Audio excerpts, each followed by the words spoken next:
Gising na at magsaya, Kalimutan na ang problema. Tayo na't magpuri sa Kanya.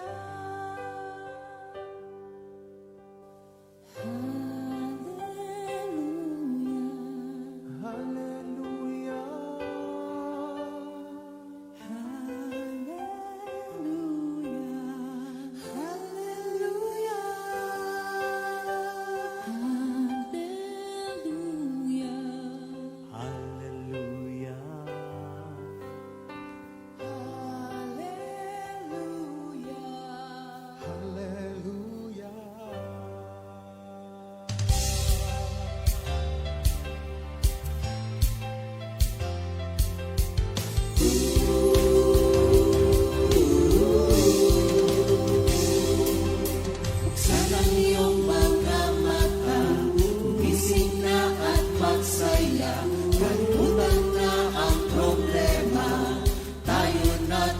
Lusong kay Jesus.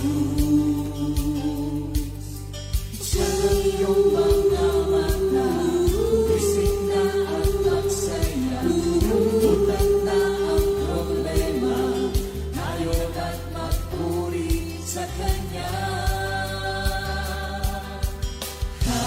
Hallelujah, Hallelujah.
Kumapit ka, umawit ka, at magpuri sa Kanya. Buksan ang iyong mga mata, gumising na at magsaya. Kalimutan na ang problema, tayo na't magpuri kay Jesus. Buksan ang iyong mga mata, gumising na at magsaya. Kalimutan na ang problema, tayo na't magpuri sa Kanya. Hallelujah, Hallelujah. Hallelujah. Hallelujah.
Every time I open up your word, I see your wondrous truth. I found my joy, I found my worth, I found your love and grace for me. Oh Lord.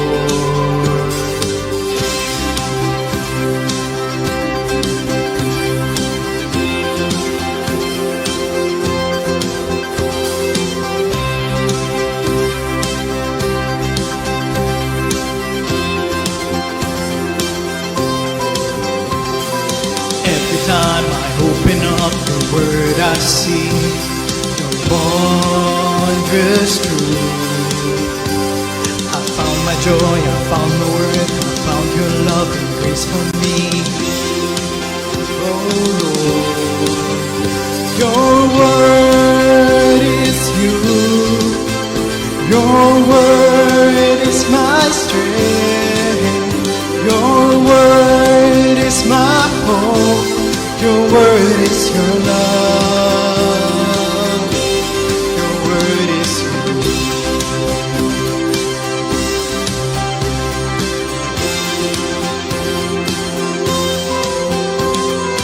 Every time I feel afraid, your word is there to comfort me. Every time I feel tired, your word is there to strengthen me. Every time that I'm in pain, your word is there to ease the pain. Your word is alive. It gave us life. Lord, your word is you. Your word is my strength. Your word is my hope. Your word is your love. Your word is you. Your word is my strength. Your word is my hope. Your word is your love. Your word is you.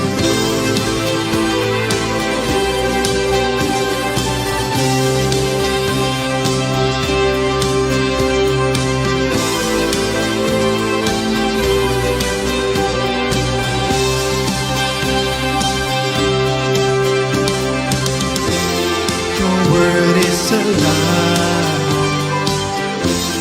It gave us life. Lord, your word is you. Your word is my strength. Your word is my hope. Your word is your love. Your word is you. Your word is my strength. Your word is my hope. Your word is your love. Your word is you. Your word is you. Your word is you.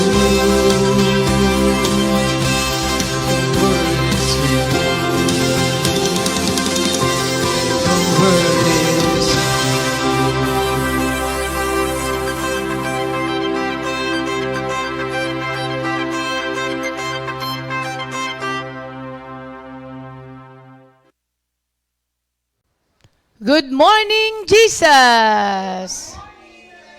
Ayan, nanggigising po mga kapatid.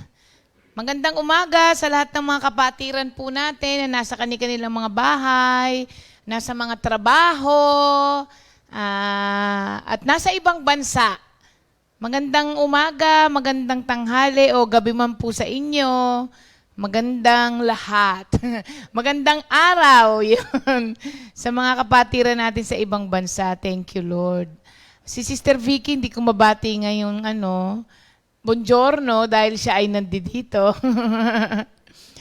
At good morning sa mga maaga na mga kapatiran natin.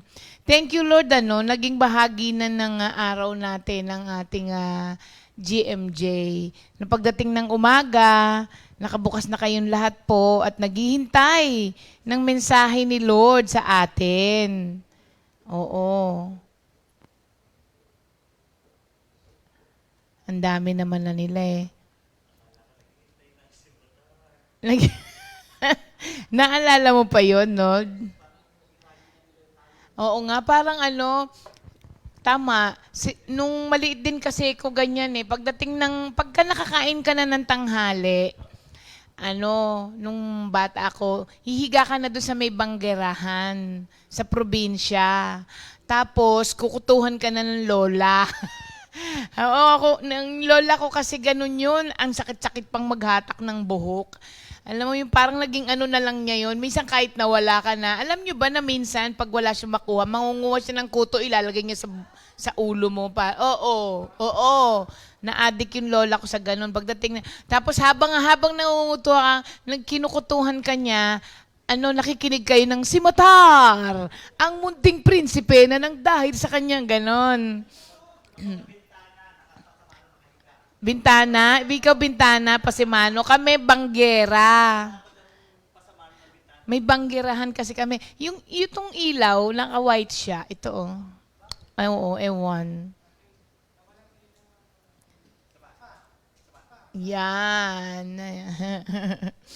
Sino nakakaalala sa inyo noon, Yung mga Tapos pagka yung mga alas 6 na, ang papakinggan mo naman, Gabi ng Lagim. Di ba?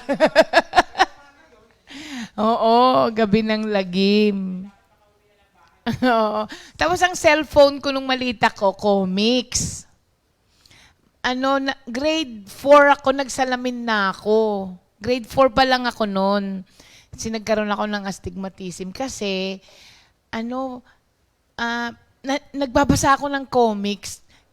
Yung dapat tulog ka na, tapos maghahanap ka nung di ba yung mga dingding sa probinsya, merong mga siwang, hahanap ka ng siwang para tumamang, eksakto lang na tumama doon sa binabasa mong salita doon sa comics. Kaya yata, bata pa ako, na ako eh. Oo, nanalamin na ako. Ikaw, Kuya Ernie, ano bang mo? Mga pinakikinggan mo nung bata, ay hindi ko alam yun eh. Kwento ni Lola Basyang. Nagpapabata ka daw. Inabot pa ba natin yung kwento ni Lola Basyang? Hindi na.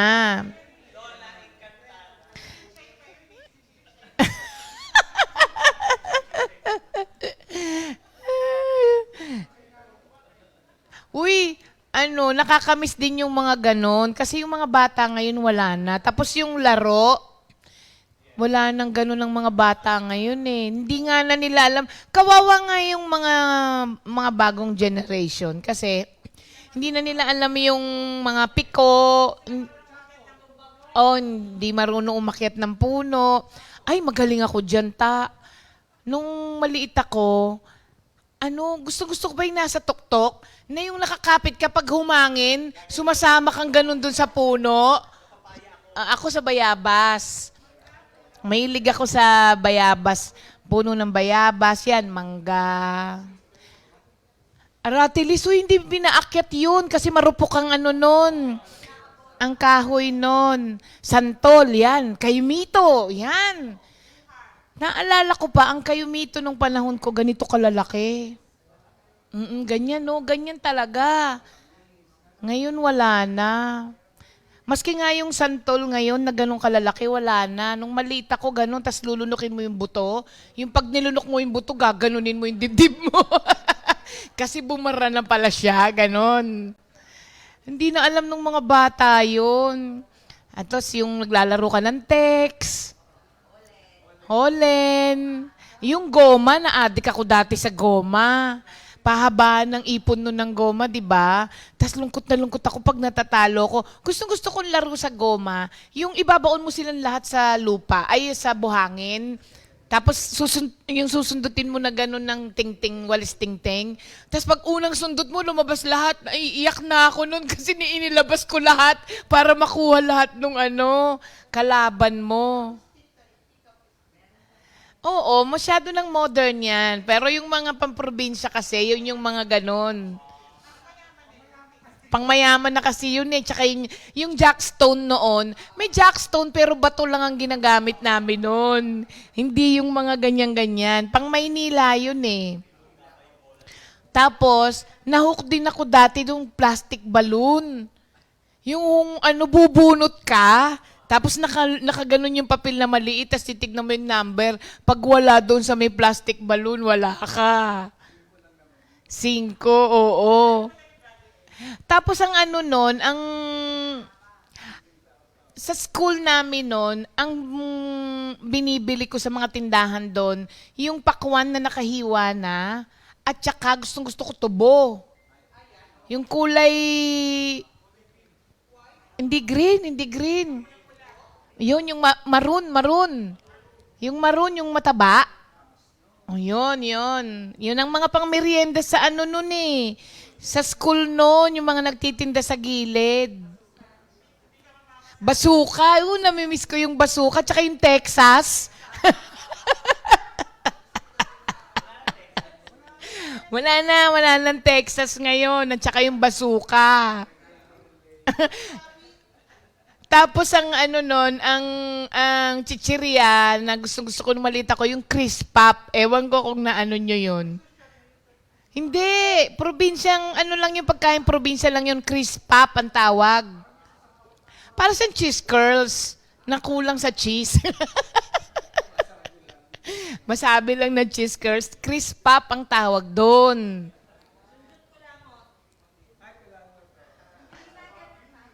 Oo. Ano kasi yun sa Baguio eh. Pag may pumunta lang ng Baguio, tsaka ka lang magkakaroon nun. Oo. Tapos ang uso nun sa mga altar, yung everlasting. Nagaling din ng... Oo. Puro mga matatanda yung sumasagot sa akin dito. Oo. Puro mga may edad na yung mga sumasagot. Ay, naku, nakakamiss kaya yung ganyan. Tapos ang laro ko nun, meron ako ditong naka-protrude itong part ko na to sa ano ko, naka-protrude siya hanggang ngayon. Yan ay ano gawa ng Chinese garter. Oo, nandun ako sa 2 dangkal sa ulo. Pagka ganon, pag talon mo, uuna na talaga paa mo doon. Sumobrang una ng paa ko. Laglag ako, ito, pumutok yung dito ko talaga. Hanggang ngayon, pag ginanon mo yung noo ko, nakaangat yung part na to. Hindi na siya natanggal. Chinese garter. Siyempre. Tapos nung, maliit ako, masarap magbaon nun kahit ang ulam mo lang ay isang, meatloaf ang uso nun. Hindi mo alam yon? Meatloaf yung bilog. 2 hiwa nun, tsaka isang itlog. Tapos, ibabalot sa saging, yung dahon ng saging. Bubudburan lang ng asin yun, di ba? Dahon ng saging. Yun na yung lunch mo nun pagka nagbabaon ka sa school. Social pa ba ako nun? Kasi meatloaf. Ano ko naman? Meatloaf to sa dilata lang yun. Mura nga lang yun eh. Mura lang yun. Nilagang itlog. Saan ba probinsya mo, Kuya Ernie? Wala. Wala. Oh, tapos, ang liguan noon, pag gusto mo mag-swimming noon, pumunta ka sa Bukirin noon. Yung mga bomba sa palay, yon. Ano ka lang doon, tatapat ka lang doon. Merong mga magsasaka na yung kanilang bomba ng sa palay na gano'n, lakas kaya nung, ganito kalaki yun eh, pag tumapat ka doon, nilalagyan nila ng simento para may pang-hold sila ng tubig. Yun, maliligo ka na doon, swimming na yun. Tapos may isa sa probinsya namin na liguan, irrigation. Tama si Tata. Ang kasama mong naliligo, mga kalabaw. Oo. Yun, lagi kang nakukurot ng nanay. Pag uwi kasi noon, nangangamoy ka eh. Siyempre, kasama mo mga kalabaw eh, naliligo. Yun, kurot na yun. Tapos na, nagka-interest ako ng, nung maliit kasi kami, kumbaga, si Ima kasi yun eh, businesswoman yun eh, si Ima. Nung maliit ako, nakikita ko yung mga sa ibang mga pamilya na hindi kami. Kung kahit papano, meron kami nung maliit ako eh. Nag-abroad pa si daddy noon. Tapos si ima, nagbe-business. So, naiinggit ako dun sa mga namumulot ng palay sa, sa bukid. Di ba parang si Ruth, pag naggagapas ang mga hindi naman nila nakukuha lahat yon. So, pupulutin mo ngayon yon. Tapos, nililigis nila ng paa nila. Eh, one time, sumama talaga ako, tapos niligis ko na pa, nagkasugat-sugat yung paa ko dun. Ano pala yun, matalas pala yung Pero bakit kaya sila nililigis ng paano? Makapal na yung oo, nagkalyo na. Liligisin mo ng paa yung para humiwalay sila doon sa sa stock nila. Tapos, pag nakaisang ganyan ka, bebenta mo yun. Ang binibili ko doon, yung yung pastillas na parang dila. Yung dinidikit mo sa ngalangala mo pagka gusto mo kainin. Grabe yung mga yung mga ginagawa doon sa probinsya. Hindi mo alam yon, no? Hindi alam ni Kuya Ernie yun. Sabi ko sa'yo, walang kwenta ang buhay mo eh. Kasi wala sa probinsya. O ba't tayo napunta sa usapang ganyan? Nagsimula sa... O, di ba? Si Sister Vicky daw, liwayway ang binabasa niya. Medyo may na yung liwayway. Nung panahon ko, Pilipino na. Filipino comics. Yan, wakasan. Oo. Oh, pwede. Oo, yung mga horoscope, naniniwala tayo kasi noong mga panahon na yun eh. Inabot din po namin ang matod nila. Matod nila. Na na na na na na na yun. Si Jam naman, ang pinanonood ko po noon, Ula, ang Batang Gubat. Ay, masyado ng bata yan.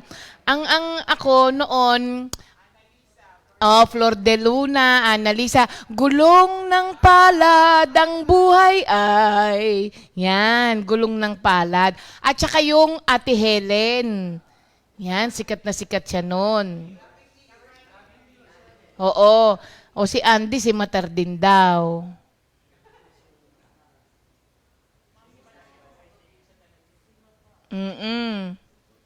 Yung mga matatanda ayaw magsalita.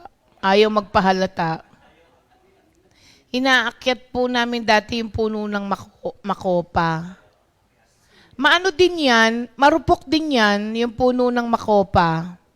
Di ba? Alam na alam mo kung ano yung nababali pag inapakan mo. Oo, maano yan eh.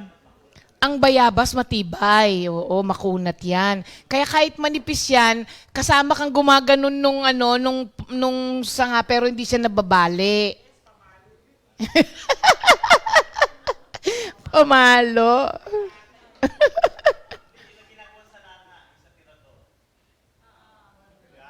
O, di ba? Si Sister Rita, rin 'yan. Alam niya yung puno ng bayabas sa ganyan matibay po kaya kahit umupo ka sa dulo hindi mababali.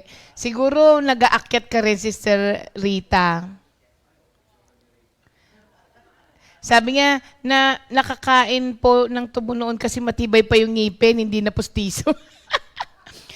Alam nyo, sa probinsya, meron kasi kami dung sa may bandang Valdez, meron dung asokarera. Oo. Kaya, yung mga tubuhan doon, mga truck na dumadaan yun. Hatakin mo yun. Para marami kang makuha doon, may technique doon. Kumausap ka ng isang kalaro mo na tagapulot. Ikaw habang umaandar yung truck, hatak ka lang ng hatak, tapos bibitawan mo, may pupulot noon para makarami kayo. No, ganun yon. Magaling akong maghatak niyan. Si Sister G, mahilig din daw umakyat ng puno. Siyatong ang nilalaro. Siyatong. Nilaro mo din? Ay, yung kahoy. Oo, tama.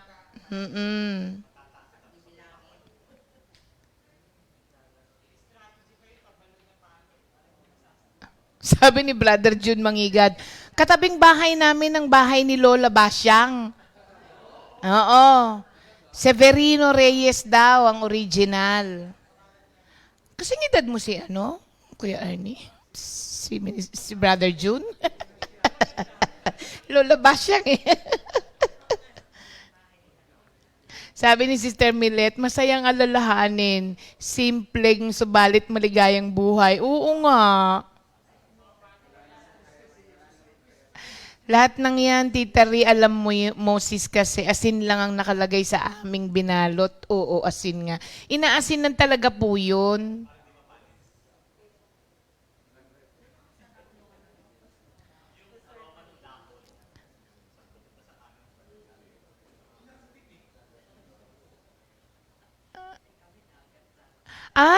Sister Carmen, palagay ko ang pinakikinggan ninyo si ano yung may pyramid? Johnny Midnight. Sabi kasi niya, tamo, nung malita ko, natatandaan ko yan, sabi niya, kami po nung nasa Bulacan pa kami nag-aaral, Sister Sally, ginigising kami ng tatay at ina ng madaling araw para makinig ng radyo. Johnny Midnight, ayan nga. At habang nagsasalita sa radyo, may nakaharap na pitsil ng tubig. Oo, tama. At, Toning. At di maintindihan na salita ang pinakikinggan namin. Pagkatapos po, pinaiinom sa amin yung water. Wala pa kami kay Lord noon, kaya natatawa na lang ako sa time na yun. Sabi ni Sister Rita, Sister Ria, yung peklat nyo, nakuha nyo sa paglaro ng Chinese garter. Ako, yung peklat ko, nakuha ko sa pagsakay sa kalabaw. Nahulog po ako sa kalabaw at tumakbo ng mabilis.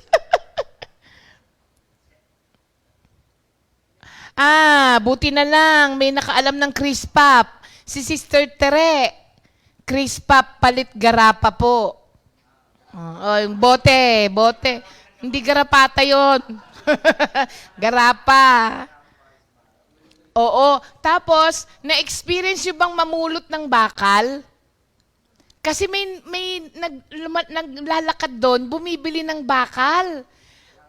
Oo.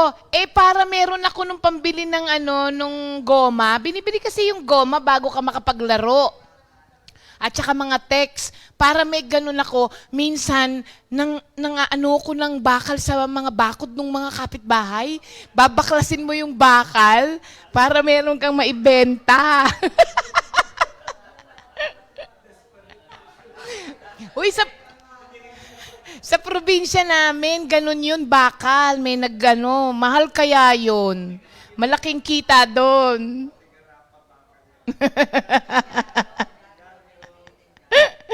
Opo, Sister Femi, marami po akong alam kasi laking probinsya po ako eh. Sabi ni Sister Tere, social meatloaf, ako daing. Hindi social ang meatloaf noon. Kasi, lang yun, yung dilatang mura. Meatloaf po,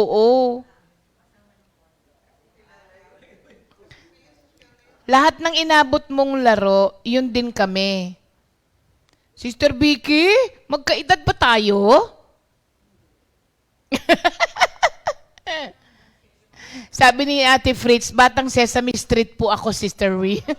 Sosyal? Sesame Street na pala siya. Oo nga, yung mga bata nga hindi na marunong magpiko.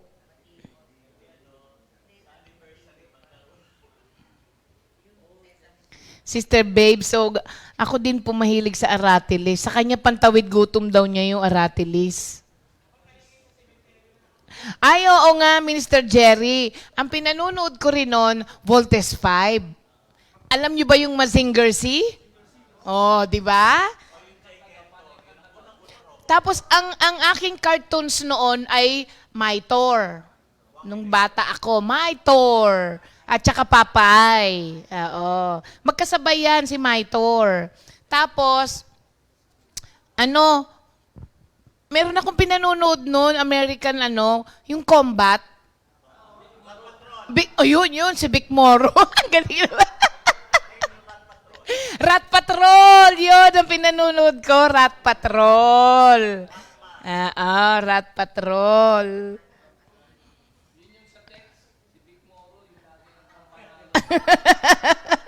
Oo nga, nasa text nga si Vic Moro. Tsaka tagu-taguan pag bilog ang buwan.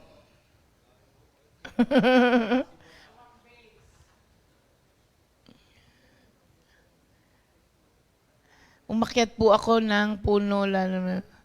Oo nga. Sabi Bong, usong sapatos daw po, Mighty Kid. Mighty Kid? Wala yata ako. Hindi ko alam yan. Sigurado daw siya, meron si Brother Arnold nun.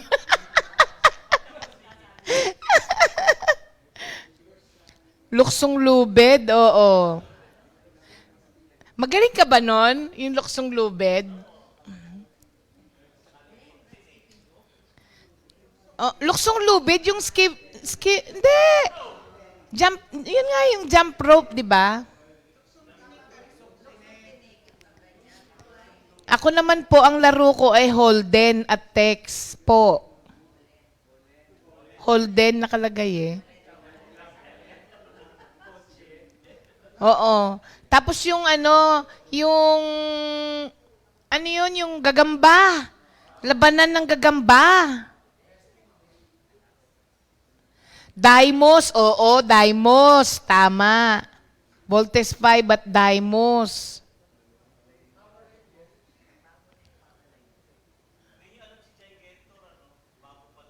Siniguelas, oo. Inaakyat din yan, oo, tama. Wala pong puno sa Quezon City, kaya Holden at Tex lang ang aking laro. Sila Sister Vicky daw hindi pinalalabas ng bahay at bawal ding maligo sa ulan. Ay, naku, ang dami nyo palang na-miss nga. Alam nyo, magandang maligo sa ulan, tas uupo ka lang sa umaagos na tubig. Kasi akala mo, umaandar ka. Sabay, pag di pa mong ganon, gumaganon yung kamay mo, akala mo nagsiswimming ka, pero dinadaanan ka lang naman ng tubig sa kalye. Tapos, nagpapaanod kami ng bangkang papel. Unahan. Oo nga, tama ka ta. Malinis pa kasi ang kanal ng mga panahon na yun. Bawal maligo sa ulan. Naku.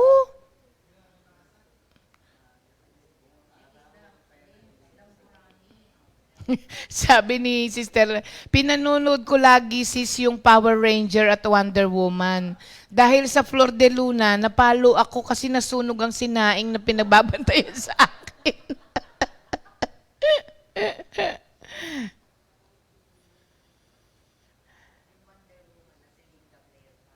Oo, tama. Si Linda Blair. Favorite ko yun. Gandang-ganda ko nun. Linda Blair, sa ano yun? Yung Amityville. Oo, Amityville din. Di ba? Linda Blair. Linda Carter. Oo. Kami, kanin, may asin at kamatis na binalot sa dahon ng saging. O tama, Sister Femi. Ganun nga po yun. Oo yan. Si Sister Babes naman, tawag ng tanghalan. 10 minutes kang maglalak tapos pag nanood sa bintana, isang mata lang nakasilip dahil sa dami ng nakasilip dahil sa dami nakikinood. Oo nga. Sa amin din maraming na nakikinood. Kasi nga, nung maliit ako, may TV kami. Tapos, may si daddy, ang daddy ko, siguro doon ko nakuha yun sa daddy ko. Mahilig siya sa mga mamahaling gamit. Kasi nung maliit ako, maganda yung trabaho niya eh. Kami yung may TV kaya nakikinood sa amin yung mga kapitbahay. Tapos yung stereo namin noon, yung malaki, mahaba. Yung may nalagyan ng mga plaka, tas dito yung ganon. Tas pag nagpapatunog ang daddy ko, malalaki kasi speaker noon. Oo, maano yun. Tapos nag-uuwi yun ng Johnny Walker, yung ganito kalalaki yung bote, yung merong swing, oo, may swing kasi mabigat siya, 'di ba? Hindi mo maano. Yun, ganun ang daddy ko noon.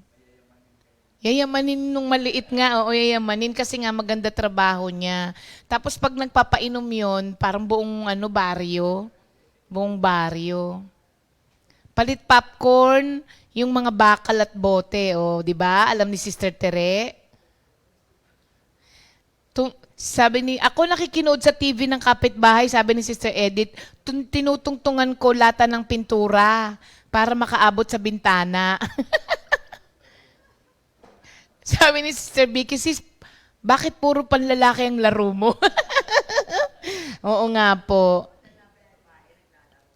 Oo, nung maliit kasi, yung Tex, Holland, yung goma, panlalaki.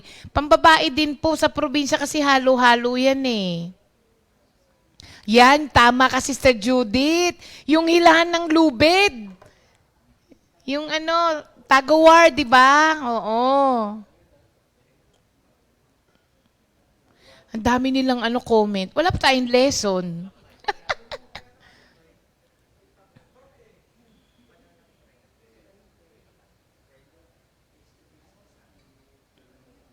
Sister Esther Kalingasan, ako po noon nagpapastol po ng kalabaw. Naglalaro po kami pabilisan ng takbo kaya nahulog ako sa kalabaw.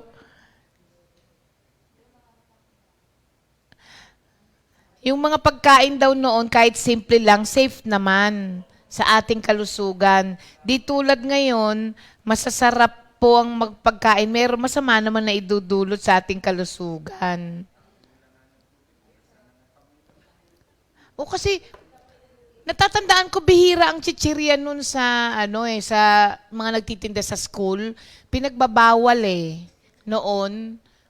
Oo, tapos ang merienda mo nun, yung monay na, Nutriban. Tapos kami kasi, yung sa, ng father side ko, katabi namin ng Basa Air Base. Kaya noon, kami yung, merong, rasyon. Yung mga Amerikano kasi nagrarasyon noon ng trigo. Social, di ba? Pinamimigay lang noon ng trigo. Oo, tapos yung skim milk, oo, trigo. Alam nyo ba yung trigo?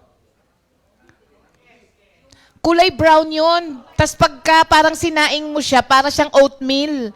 Tapos lalagyan mo ng gatas.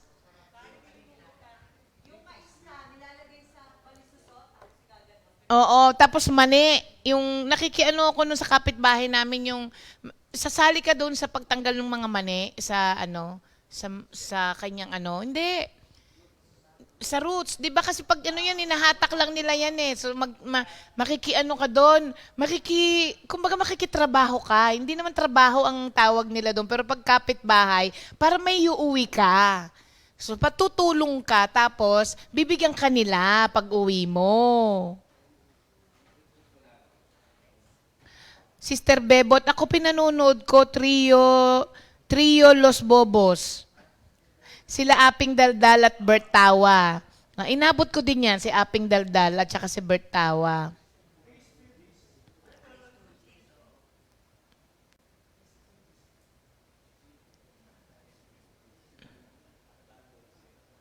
Brother June, minsan umakit ako sa mangga, naka-rubber shoes, tinanggal ko. Sinabit ko sa sanga. Pagbaba, naiwan na. Kaya naalala ko, nakayapak ako ng bubog. Nakaapak ako ng bubog. Tama, Sister Weng. Sa Pampanga yung kamatsili po, nagsusungkit. Tama. Kapampangan nga. Yan, yung ang tawag sa amin sa Kasoy, balubad. Balubad ang tawag dyan. Kukunin mo, actually sa probinsya, hindi masyadong pinapansin yung laman. Hindi namin masyadong kinakain yung laman kasi bihira lang ang matamis dyan mapakla kadalasan. Ang kinukuha namin doon, yung buto. Tapos, nagagalit sa amin yung mga may manok na alaga. Kasi pag sinunog mo yun, di ba? Oo. Tapos, pag yun nasunog, pupukpukin mo ng bato.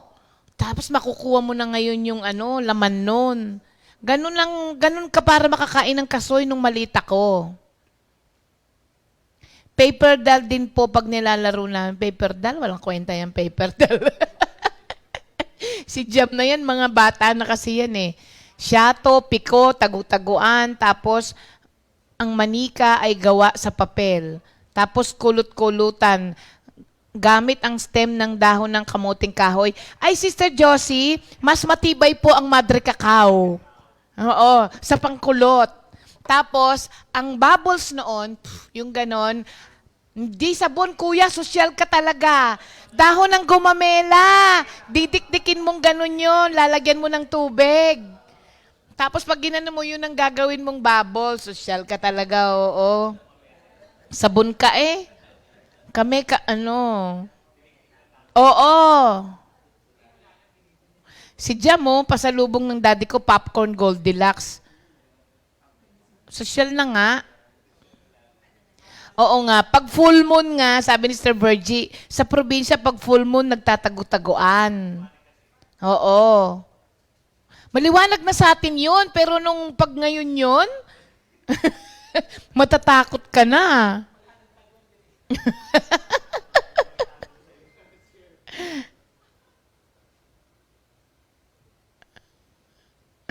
Tama na. Tumbang preso, masaya din, tsinelas ang pambato. Wala kasing gadget nga nun. Tama naman po.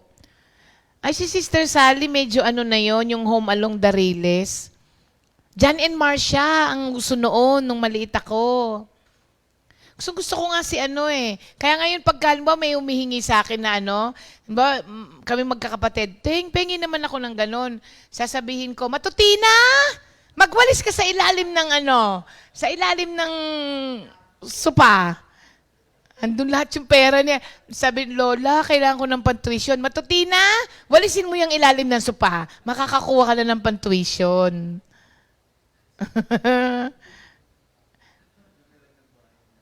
Rice Pops, oo, ampaw. Tama, Sister Joy. Rice Pops. Ayan, okay, tama na. Hindi pa nga ako nagpe-pray eh. Anong oras na? Ano bang pinag-usapan natin, mga kapatid? Oo nga, looking back. Okay, let us look back again sa ating lesson kahapon, mga kapatid. So, sa Psalm 131 po tayo kahapon. Napag-usapan na nga natin na dito, makikita mo po na parang na-strip off si David ng pride niya. Doon sa Psalm 132 na to. Kasi, Psalm 131. Kasi, hindi naman po kayabangan yung sinabi dito ni King David. Ang sabi niya sa Psalm, basahin natin. Alam niyo ba na Psalm 131 is one of the most shortest psalm? Yes. Psalm, hanggang 3 verses lang kasi siya. So ang sabi niya, I have given up my pride and turned away from my arrogance. I am concerned with great matters or with subjects too difficult. I am not concerned with great matters or with subjects too difficult for me. Instead, I am content and at peace. As a child lies quietly in its mother's arms, so my heart is quiet within me. Israel, trust in the Lord now and forever. So, kahapon, napag-usapan po natin na para po mawala sa atin yung pride, kailangan ma-realize po natin ang kagandahang loob ng Diyos. Sabi ko nga po sa inyo, ang buhay, wala pong buhay na walang disappointments, mga kapatid. Maliit pa tayo, nakaka-experience na po tayo ng mga disappointments sa buhay. Yun nga lang hindi ka payagan, ano ba, kagaya nung sina Sister Vicky, yung hindi ka lang payagan maligo sa ulan, di ba? Nakaka-disappoint na yun kasi nakikita mo yung mga bata sa labas, lahat sila naliligo sa ulan, tas ikaw nakatanghod lang na ganun sa bintana, hindi ka makalabas. O di ba, ano ba namang yun? Sa isang bata, malaking disappointment na yun. At yung mga disappointments na yan na nararanasan natin sa buhay natin can either make us or break us. Di ba? Dito kay David, pagka sinundan mo po yung buhay niya, lahat ng mga disappointments na dinanas niya, yun ay nagdala sa kanya, yun ang naghubog sa kanya. Oo, naging stepping stone sa kanya yung mga disappointments niya. Ang dami kasi, ang dami nga niyang mga nagawang kasalanan, di ba? Ang dami ring mga pinatawad, ang daming times din na pinatawad siya ng Panginoon. Ngayon, ang mga disappointments po na yan ay nagiging gauge po natin kung nasaan ba naka-invest ang puso mo. Kasi, through your disappointments, malalaman mo ano ba talaga ang tunay na laman ng puso mo. Halimbawa, may pinagpe-pray ka kay Lord na isang magandang trabaho. Tapos, pag hindi mo siya nakuha, nagtampo ka kay Lord dahil sabi mo, Lord, pinag-pray ko naman sa'yo to eh. Tapos, hindi mo naman binigay sa akin, akala ko ba? So, kapag yung disappointment mo na yon ay naging dahilan para ikaw ay magtampo at lumayo kay Lord, then your heart is not invested in Christ. Naka-invest ang puso mo doon sa gusto mo. So yung mga disappointments po natin na yan, dapat po yan, nag-uudyok yan sa atin para bumalik ka ulit kay Lord at ilagay mo sa paanan ng Diyos lahat ng mga disappointments mo na yan. Kasi nagre-reveal po talaga yan what captures our affection. Ano ba talaga ang mahalaga sa'yo? Sabi ko nga sa inyo kahapon, kung totoo nga na ang Diyos ang pinakamahalaga sa buhay ninyo, ano man ang mangyari sa inyo, okay pa rin kayo. Bakit? Nandyan pa yung pinakamahalaga sa puso mo eh. Nandyan pa si Lord eh. Kaya kahit na masasakit na at mga hindi na magaganda yung nangyayari sa iyo, okay ka pa rin kasi nandyan pa rin yung pinaka-affection ng puso mo. Hindi pa rin nawawala sa iyo. Kung talagang si Lord ang pinaka-affection ng puso mo. Ngayon, yung mga disappointments po natin na yan, they draw us to wrestle with God. Kumbaga, nakikipaglaban ka, hindi wrestle, hindi nakikipaglaban. Ito kasi yung nagiging dahilan kung bakit ka nag-i-inquire kay Lord. Nagiging dahilan yan kung nagiging dahilan ng mga disappointments mo para tanungin mo ang Diyos. Pero tanungin hindi dahil tinatanong mo na nagagalit ka sa Kanya, but tanungin mo kung bakit nangyayari sa'yo yun. Kasi yun po ang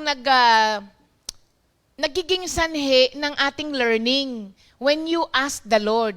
Pero yung asking the Lord dito, you are asking Him, Lord, why? Hindi yung why na bakit naman ganun. Hindi, Lord, ano po ang dahilan? Anong gusto mong ituro sa akin? Anong plano mo? Ayan. Kaya natin tinatanong ang Diyos. At alam nyo ba mga kapatid, when our disappointments bring us back doon kay Lord, ang ibabato ulit sa iyo ni Lord, promises niya. At napakarami noon, mga kapatid. Pag may mga disappointments tayo, balik ka ulit kay Lord. At ang ibabalik niya sa iyo, yung mga pangako niya na makakapagsalba sa iyo sa mga disappointments mo. Halimbawa, Matthew 7:7, pinangako niya, promise niya sa atin na papakinggan kita. I will hear you whenever you call. Kahit na anong mga inquiries mo, papakinggan kita. At hindi ka lang papakinggan ng Lord, sasagutin ka pa. Ang hindi nagtatanong, walang nakukuhang sagot. Tama. O, pag hindi ka nagtatanong kay Lord, wala kang makukuhang sagot, paano mo maiintindihan yung kalagayan mo? Hindi ginagawa ito ng maraming tao. Hindi ho masamang magtanong kay Lord. Kung ang pagtatanong mo ay gusto mo lamang maintindihan kung bakit nandiyan ka sa ganyang sitwasyon. Tapos, ang pangako pa niya, He promises to be near us. Psalm 34:18. Yun ang maganda doon. Especially sa mga broken-hearted. Sabi niya, the Lord is near to the broken-hearted and saves the crushed in spirit. Malapit kaya ang Diyos sa atin kapag nandun tayo sa mga disappointments natin? Kasi alam niya na mas kailangan natin siya dun sa mga ganong sitwasyon. Ang hirap lang lamang sa ibang tao kung kung kani-kanino po tayo lumalapit at nagtatanong. Samantalang ang pangako ng Diyos sa akin, come to me. Sabi niya, ipapahayag ko lahat sa iyo ng mga bagay na hindi mo nalalaman. Ang problema, pumupunta tayo kung kani-kanino. Tapos, ang ibibigay sa atin ng mga salita ng mga taong nakapaligid sa atin, yung mga opinion lang nila. Kapag opinion nila ang sinunod natin, dun tayo nagkakagulo-gulo. And He promised us to be faithful. Alam nyo, kahit nga unfaithful tayo, ang Diyos, hindi nakakalimot. Tapat siya palagi, mga kapatid. Now, kahapon, sabi ko nga sa inyo, sinabi ni C.S. Lewis na yung best ni Lord can sometimes be painful. Hindi ba? Pero mas na-appreciate mo ang best ng Diyos sa'yo, kapag ka parang dumaan ka muna ng hirap bago mo siya nakuha, mas nagiging appreciative ka eh. Kasi after ng pinagdaanan mo, tapos biglang ganun ang gagawin ng Diyos sa'yo, mas na-appreciate mo siya. Tandaan po natin, mga kapatid, kapag ka po may mga disappointments tayo, that is God's means of redirecting us. And ang redirection po forces out of something na hawak-hawak natin tapos biglang mawawala. Yung redirection, di ba? Nire-redirect ka ng Diyos. And then, you begin to realize, through that redirection, we begin to realize na yung plano ng Diyos sa buhay natin, hindi lamang hindi po natin ini-equate yung buhay na ganap at kasaya-siya sa easy and comfortable road na tatahakin mo. Maraming mga tao, sabi nila, akala ko ba buhay na ganap at kasaya-siya? Kasi ini-equate natin ang buhay na ganap at kasaya-siya na free from mga disappointments. Mali, mga kapatid. Ang buhay na ganap at kasaya-siya ay hindi po nawawalan ng mga bumpy road po yan. Bumpy road, mga kapatid. Pero doon mo makikita na that the Lord is working together for good. Romans 8:28. Doon mo makikita yun.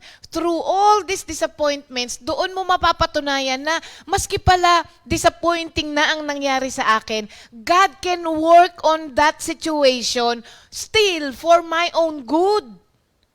Di ba? Doon mo nakikita yun, mga kapatid eh. At malalaman din natin through our disappointments that God always has our ultimate good in mind. Lagi po yun. Even if it means tinatanggal niya lahat ng mga idols na hawak-hawak mo. Tatanggalin niya lahat yon, not because God is cruel o kaya not because He is depriving you. Hindi po. Tatanggalin niya ang lahat ng mga pinanghahawakan mo para makita mo mismo, ikaw mismo ang makatuklas na kung wala siya, wala ka din. At alam niyo po ba, mga kapatid, kung ba't niya tatanggalin ang lahat ng mga pinanghahawakan mo? He knows better than we do. Tandaan natin, God's no is always merciful. Kaya minsan, pag sinabi sa'yo ng Diyos na no, ang galing nga eh. Kaya siguro madaling natanggap ni David na hindi ikaw. Hindi siya nagtampo kay Lord eh. Kasi kabisado niya na si Lord. Sa dami ba naman ang pinagdaanan niya nakasama niya si Lord? Kung kabisado mo ang Diyos, kapatid, kahit sabihin ng Diyos sa'yo na hindi ka magkakaroon yan, hindi ka pupunta dyan, hindi ka pa pwede, hindi kita papayagan, kahit sabihin ng Diyos sa'yo nun, kung kabisado mo na kung kilala mo ang Diyos, malalaman mo na His no is His mercy also. Kaya nga sabi ko, mayroon ako isang sinabihan, tandaan mo, God's delays are God's protection. Kaya kung hindi ka pinayagan ngayon, mayroong dahilan yan. Hindi dahil sa malupit lang ang Diyos. Hindi po ganun, mga kapatid. Yes. So His no is always merciful even when it hurts. Even when it hurts, mga kapatid. At tatandaan mo na kapag ka may no ang Diyos sa'yo, He is not for you and He is not fighting against you. Protection po natin lahat yan.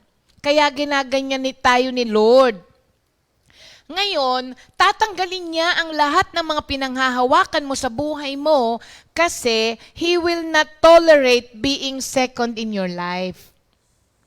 Ayaw ni Lord nun. Kaya nga, di ba lagi natin sinasabi, He is a jealous God. Aalisin niya lahat yan kasi hindi siya po pwedeng maging second sa buhay natin. Alam niyo kung bakit ayaw niya maging second sa buhay natin? Na minsan pinagtatampo pa natin, ba't mo tinanggal to, ba't mo tinanggal yan?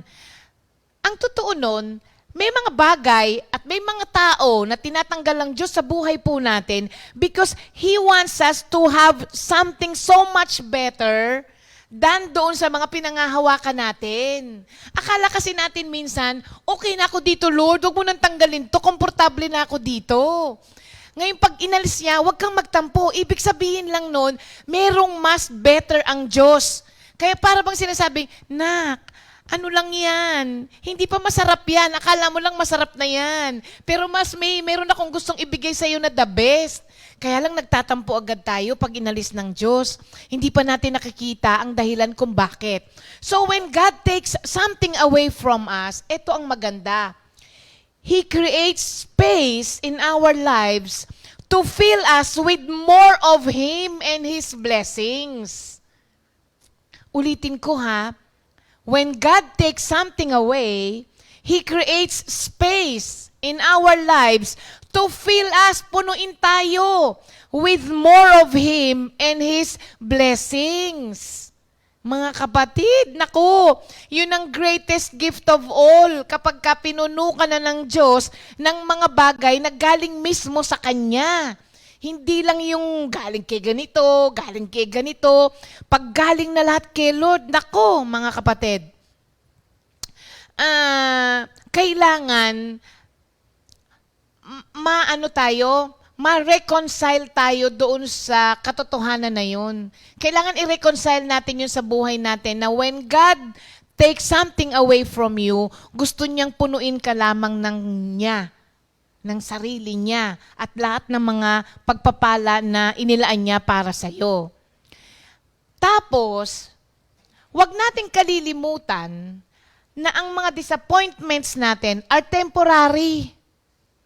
Temporary lang po yan, mga kapatid. But the promises of God na ibinabalik niya sa atin kapag nandun tayo sa mga disappointments natin are forever. Permanent yun. Ang salita ng Diyos na natatanggap natin sa mga disappointments natin are the eternal ones. Ang disappointments, temporary lang yun. Maaaring masaktan ka ngayon, maaaring magtampo ka ngayon, pero sandali lang yan. Pero ang mga pangako ng Diyos na ibinibigay sa atin are eternal, no? Tandaan natin yon. Dito, natutuwa ako kay David kasi malalaman mo talaga na there is no more pride in him. Kasi sinabihan na siya ng Diyos na hindi ikaw, imbis na magtampo siya kay Lord na hindi siyang magbe-build, na-realize niya na although that God has been good to him, there were some things he was not meant to do. Tayo kailangan i-accept din natin yan. May mga pagkakataon na although gamit na gamit ka ng Diyos, pero may mga bagay na kahit na ikaw ang ginagamit niya ngayon, may mga gusto siyang mangyari na sometimes hindi ikaw ang gagamitin niya. At huwag mong ipagtampo sa Kanya yun. Bakit ka mo? Maaaring itong tao na gagamitin niya instead of you, gusto niyang i-build up at ipakita sa Kanya na meron akong kayang gawin through you na hindi mo pa nare-realize. So maraming dahilan ng Diyos. Sana lang po kapag ka merong mga ganyang nangyayari sa buhay natin, wag na po nating i-require ang Diyos na ipaliwanag sa atin kung bakit. Pagtiwalaan lang natin siya. No need, if you trust the Lord that much, no need for explanation eh. Di ba? Parang ang isang tao na mahal mo, pag may tinanggihan ka, hindi niya na kailangan magpaliwanag. Bakit? Kasi alam mo, mahal ka naman niya eh. May dahilan siya kung ba't niya ginawa sa'yo yun at laging para sa ikabubuti mo. Ba't ganun ang thinking mo? Kasi may tiwala ka sa Kanya dahil alam mo namang mahal ka niya eh. Hindi niya gagawin sa'yo yun. The same thing with the Lord. And yun po ang problema sa maraming tao ngayon. We can never have enough. Maski sa mga ganong sitwasyon, ibig sabihin nung we can never have enough, para bang ito na lang, konti na lang na to, magiging maligaya na ako. Akala mo lang yun. Pag binigay yung konti na yun sa'yo, hindi ka pa rin magiging maligaya. Kaya wala nang katapusan po yun. Wala nang katapusan. And, mga kapatid ano to, in response, alam nyo ba, yung sinabi natin kahapon, si David nag-offered pa ng prayer of praise kay Lord. Kakaiba to. Bibihira ang mga tao na tinanggihan ka na ng Diyos, tapos sasabihin mo pa sa kanyang purihin ka. Naalala ko tuloy si Job. Kinuha ng sabay-sabay yung mga anak niya, tapos nagpatira pa siya at ang sabi, praise be the name of the Lord. Saan ka makakakita ng ganun, mga kapatid? Yun ang taong nakakaintindi na maski yung mga anak mo ay hindi iyo. Kay Lord yun. Kasi only a person with such faith in his God can do that. Sa ganong sitwasyon, magpapatira pa ka at sasabihin mo pa, praise be the Lord. At yan ang nangyari kay David. Tinanggihan na siya, hindi na siya ang gagawa. Ano ang ginawa niya? Dahil hindi siya ang gagawa, tinulungan niya yung anak niya. Pinrovide niya lahat ng pangangailangan para ma-build niya yung ano. At nagpasalamat pa siya kay Lord. Although hindi ako ang magbibuild ng temple, at least anak ko, descendant ko pa ang papayagan ng Diyos na mag-build ng temple.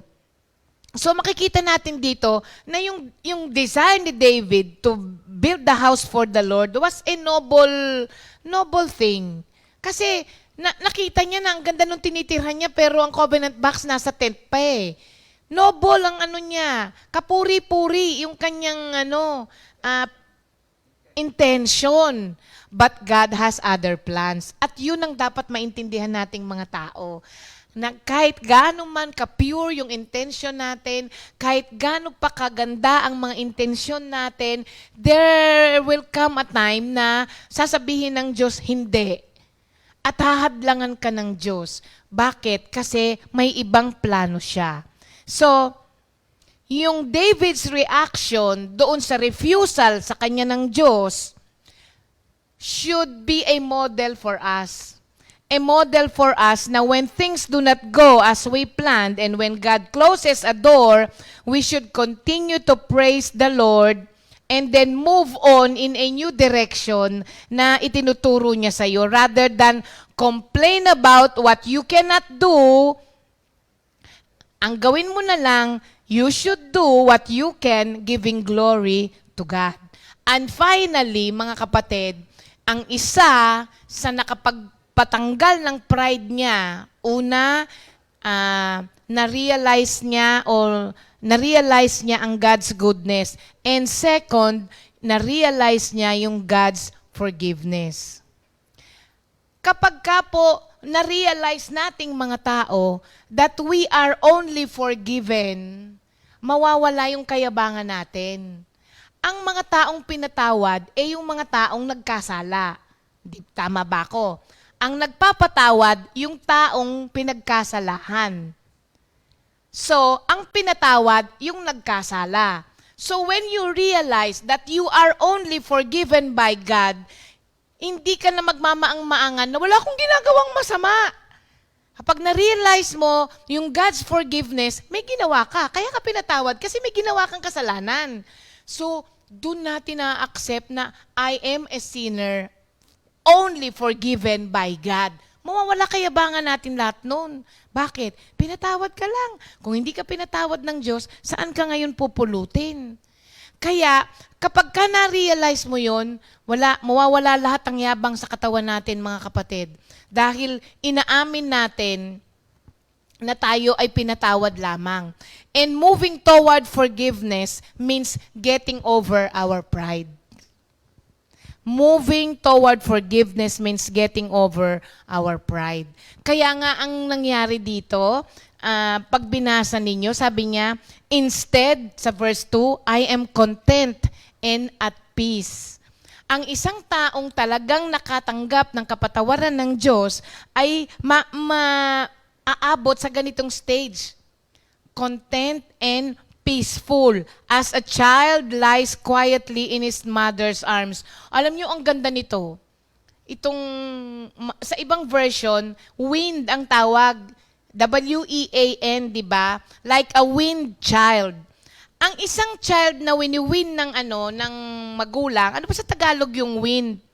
Parang nagpapadede ka, tapos, inawat. Ayun, yun. Para kang isang batang inawat. Kasi, ang isang batang inawat na o na-wind na from his or her mother's breast, ang unang nararamdaman niyan is rejection. 'Di ba? Pag sinabi ng nanay, hindi ka na. Nararamdaman ng bata na parang ni-reject ka. Kasi yun lang ang alam niya na source of food niya eh. Tapos biglang hindi na pwede. Pero pagka inawat ang isang bata at naunawaan na niya na hindi na ka na pwede, ang isang batang na-wind na, pwede na siyang sumandal sa dibdib ng nanay niya nang hindi na dumidede. Pero nakakaramdam na siya ng contentment na nakasandig lang siya sa dibdib ng nanay niya nang hindi na dumidede. Nakukuha niyo ba yung hindi ka na kailangang i-feed ng Diyos para tumigil ka sa kakangawa. Kasi ang batang iyak ng iyak, pag inilagay ng nanay niya dun sa dibdib niya, titigil na yon. Pero this time, dahil nga nakakuha ka na ng contentment and peace, dahil pinuno ka na ng Diyos ng sarili niya eh. Inalis niya na lahat ng mga idols mo, tapos pinuno ka na niya ng sarili niya. Ngayon, kaya mo nang sumandig sa dibdib ng nanay mo nang hindi ka dumidede. Contented ka na nang nakasandig ka lang. Ganun yung pakiramdam dito. Kaya ganun yung explanation ni David dito, mga kapatid. So, even if you feel that sometimes, yung nafe-feel ng bata na inaawat sa dede ng nanay, rejection at first, pero later on, mauunawaan mo na kailangan ko na pala talagang awatin ako sa pagdede sa nanay ko. Kasi may ibang source of food na ibibigay sa akin. Hindi na pwede kasi hindi ako lalakas doon sa gatas lang. Di ba? 1 or 2 Peter 2:2? Be like newborn babies, always thirsty for pure spiritual milk. When you are a baby. Pero ang isang batang inawat na, ang sabi ni San Pablo, kailangan nyo na ng solid food. Kasi pag hindi ka inawat ng Diyos doon, iyakin ka lang, matampuhin ka lang, konting nagagalit ka na, magko-complain ka na, kailangang awatin ka na sa dede lang. Kailangan mo na ng solid food, mga kapatid. So, when you realize God's forgiveness sa buhay mo, nawawala yung pride mo, at pag nawala yung pride natin na yan, doon mo pa lamang ma-experience yung contentment and peace na ibinibigay sa'yo ng pag-awat ng Diyos na sa mga bagay na pangbata lamang. So, ang mga anak nga natin, ano ka ba naman? Matanda ka na eh. Hindi na bagay sa'yo yan. Ang pangit kaya ng may edad na tapos bonjing, di ba? Hindi maganda. At hindi rin gusto ng Diyos na ganun ang itsura natin. Hindi rin gusto ng Diyos. Ako nga, pag nakakita nga ako ng mga may edad na, tapos yung mga bihis, yung pangbata, hindi na maganda. Di ba meron akong napapanood sa mga nagti-TikTok? Puting-puti na yung buhok niya. Tapos, sumasayaw pa siya ng mga giling-giling. Naka-midrib pa, may matanda na. Di ba? Pagka kayo nakakita ng ganon, anong nasasabi ninyo? Yung totoo. Kadiri. Sabi, nakakaya naman to. Sabi, ang pangit tignan. Ganon din, ang isang matagal ng Kristiyano, na ang tagal-tagal mo na kilo, hindi ka lang napansin, magtatampo ka na, parang, nakakahiya. Nakakahiya. Para kang isang senior citizen na naka-midrib. Tapos gigiling-giling ka dyan sa tabit, nagtitiktok ka pa. Hindi nakakatuwa yun. Nakala mo ba nakakatuwa yun? Nakakatawa. So, ang isang Kristiyano na hindi nakaka-realize nitong mga bagay na ito, ay nakakatawa tayo sa mga tao sa mundo. So, mga kapatido, magandang model itong ginawa sa atin ni David na to. Di ba? Ang una, realize po natin God's goodness. Kailangan malaman po natin na kagandahang loob lamang ng Diyos ang meron tayo. At tayo ay mga makasalanang tao na pinatawad lamang. Kaya ganito ang estado natin sa buhay. Huwag nating ipagmalaki na dahil yan ay gawa po natin kaya umabot tayo sa ganyang stage. Hindi po. So tayo man po can know God intimately just like David. Kahit anong failure pa ang ma-experience natin, whatever guilt po na dala-dala po natin, it is not too late for us. Now is the time to begin to live, mga kapatid. Tandaan po natin, pride is the mother of battles. Yung pride po kasi natin ang nagkokos sa atin to do stupid things. Masamang pakinggan, masakit sa tenga, pero totoo po yun. Pride, our pride causes us to do stupid things. At ang pride natin ang makakapag-delay sa atin in coming to terms with the most important thing in the world. Ano yun? Our relationship with God Himself. Kaya po mga kapatid, realize God's goodness. Mabuti ang Diyos. Napakabait ng Diyos. Wala ka na pong makikitang mabait na kagaya ng Diyos. Napakabuti po ng Diyos, mga kapatid. Gaano man po kahirap ang sitwasyon nyo ngayon, mabait pa rin ng Diyos. Mabuti pa rin ng Diyos. Kailangan lang ma-realize po natin. And ano yung tinutugtog mo, Nod? O sige, dyan tayo magtapos. Taas?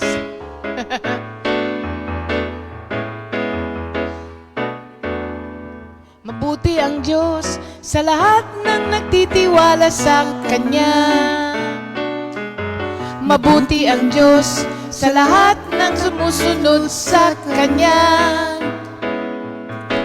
Di siya nagbabago sa pag-ibig niya sa iyo. Mabuti ang Diyos, mabuti ang Diyos. Naalala ko si Kangkong. Mabuti ang Diyos sa lahat ng nagtitiwala sa Kanya. Mabuti ang Diyos sa lahat ng sumusunod sa Kanya. Hindi siya nagbabago sa pag-ibig niya sa iyo. Mabuti ang Diyos, kay buti ng Diyos. Yan, wag po nating alisin yan sa ating kaisipan. Happy birthday kay Brother June Alaba. Nasa sa Saudi Arabia. Nasa Saudi ba siya o nasa Australia? Nandun din si Sister SP and Brother Vic. Happy birthday, Brother June! And happy birthday din kay Brother Christian Jugilon ng ating San Fabian. Happy birthday din kay... Ano ba yung birthday na binanggit ko? Kahapon? Okay. Happy birthday, Nanay Soseng Barrera! Magse-celebrate daw sila. Prayer meeting nila sa beach gagawin. Oo. Imbitado si Minister Andy. So, happy birthday, Nanay Soseng! And happy birthday din kay Sister Lulu Madeha. Ang bagal Taang bagal. Sister Suseng Barrera, Sister Lulu Madeha, kay Brother Ulysses Pehi, at kay Brother Jaire Sebastian. Happy birthday po sa inyong lahat, mga kapatid.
Happy birthday, mga kapatid! Thank you, Lord. At magtatapos po ako sa ating new song of the week, I Am a Child of God, composed by Sister Meredith Cruz, arranged by Brother Daniel Cosme, and interpreted by the GOG. Mga kapatid, habang ito'y tumutugtog, huwag niyo pong patayin ng cellphone niyo, sabayan niyo po at tignan po ninyo at napakaganda ng lyrics ng awitin na ito. Dahil ito po yung ating estado, tapos binago ng Diyos. Kaya, God bless you all, mga kapatid. See you again tomorrow sa ating Bible study.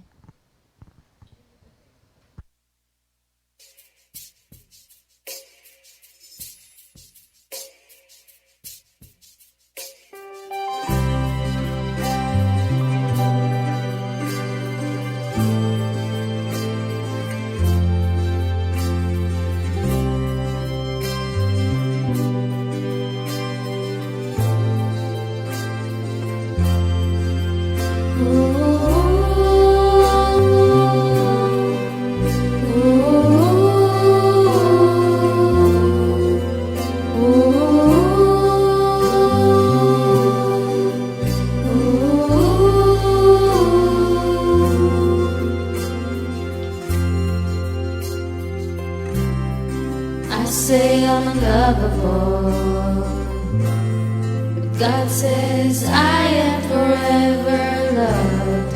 I say I'm a sinner, but God says I am forgiven. I say I'm abandoned, but God says I am adopted. I say I'm worthless, but God says I am worthy. I am worthy. I am precious. I am loved. 'Cause Christ died for me. I am worthy. I am precious. I am loved. 'Cause Christ died for me. Ooh. Ooh.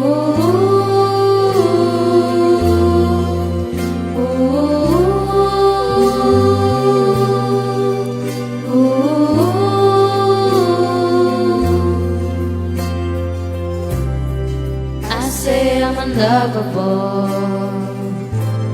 but God says I am forever loved.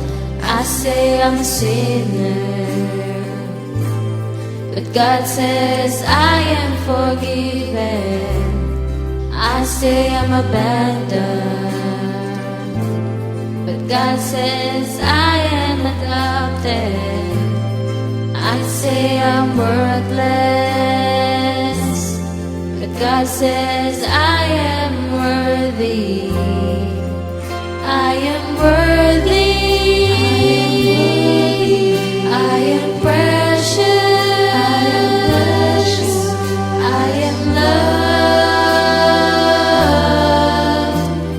'Cause Christ died for me, I am worthy. I am precious. I am loved. 'Cause Christ died for me, I am loved. I am free. I'm a child of God. I am loved. I am free. I'm a child of God. I am loved.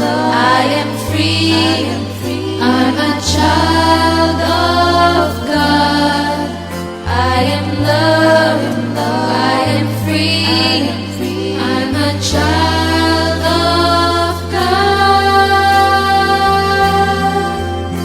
I am worthy.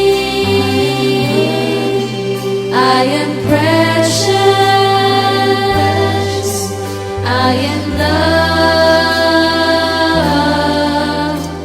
'Cause Christ died for me, I am worthy. I am precious. I am loved.